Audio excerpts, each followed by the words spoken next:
안녕하세요. 충북종합사회복지센터 유튜브 채널 정책 읽어주는 여자 오희경입니다. 어느새 꽃이 피고 따뜻했던 봄이 지나면서 여름의 시작을 알리는 6월입니다. 바로 6월은 우리의 역사를 다시 되새겨 볼 수 있는 기념일들이 많이 있는 호국 보훈의 달입니다. 6월에 새롭게 시행되거나 달라지는 정책에 대해 알려드리겠습니다. 6월부터 달라지는 정책 첫 번째는 6월 1일부터 시행하는 전월세 신고제입니다. 수도권, 광역시, 군 단위를 제외한 도, 세종시, 제주도에서 보증금 6천만 원, 월차 임대료 30만 원을 초과한 주택 임대차 계약을 맺는 경우 30일 이내에 계약 정보를 반드시 해당 지방자치단체에 의무적으로 신고해야 합니다. 미신고 기간과 보증금, 월세액 수준에 따라 최소 4만 원에서 최대 100만 원까지 과태료가 차등적으로 부과되며 허위로 전월세 계약 조건을 속여 신고하는 경우는 100만 원의 과태료가 부과됩니다.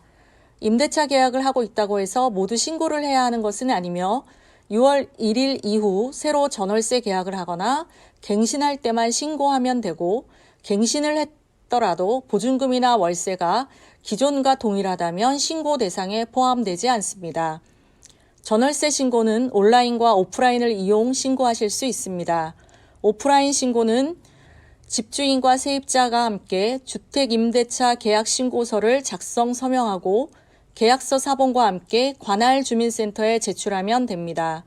임차인과 임대인 두 사람이 함께 신고하는 것이 원칙이지만 두 사람의 서명이 들어간 서류를 지참하면 임차인과 임대인 둘 중 한 사람만 방문하여 신청하는 것도 가능합니다.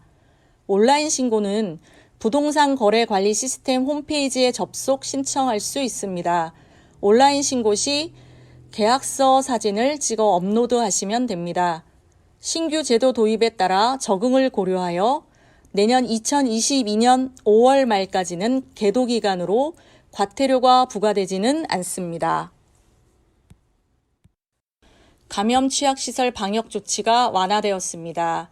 예방접종 완료한 요양병원이나 시설, 교정시설, 어린이집 등 감염 취약시설 종사자는 주기적 선제검사 대상에서 제외합니다. 더불어 요양병원이나 시설 면회객 또는 입소자 중 한 명이라도 백신 접종을 2차까지 완료했다면 대면 접촉 면회를 허용합니다. 6월 9일부터 국민체육진흥법이 개정 시행됩니다. 스포츠 인권 보호를 강화하고 비리를 철저히 근절합니다.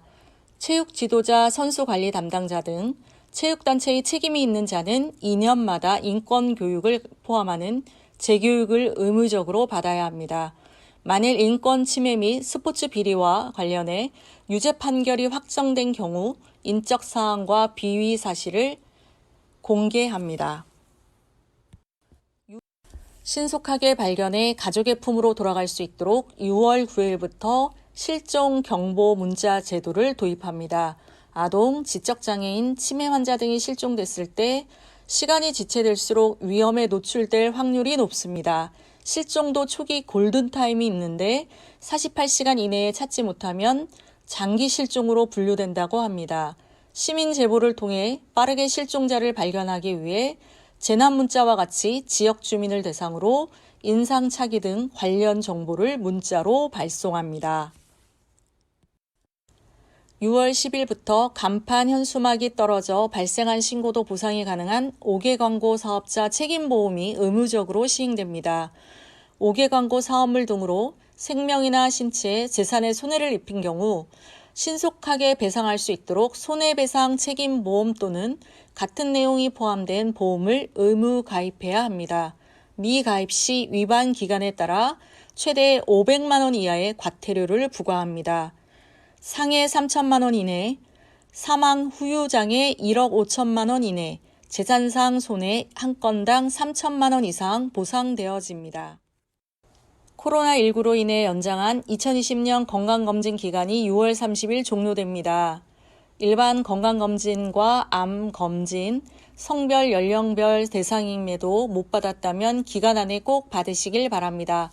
코로나19로 검진 기회에 놓친 짝수년생이라면 2020년 국가건강검진 미수검자 검진을 6월 30일까지 완료하셔야 합니다. 지금까지 6월부터 달라지는 대표적인 정책 6가지를 알려드렸습니다. 이 영상을 보시면서 놓치는 부분 없이 혜택을 받으실 수 있는 것은 받으시고 주의해야 할 부분은 조심하셔서 생활에 도움이 되시기를 바랍니다. 호국 보훈의 달 6월, 순국 선열들의 희생에 대한 감사함을 다시 생각해 볼 수 있는 시간이 되시길 바라며 좋아요를 눌러주시는 센스와 구독은 정책 읽어주는 저에게 큰 힘이 됩니다. 이상으로 충북종합사회복지센터 유튜브 채널 6월의 정책 읽어주는 여자 오희경이었습니다.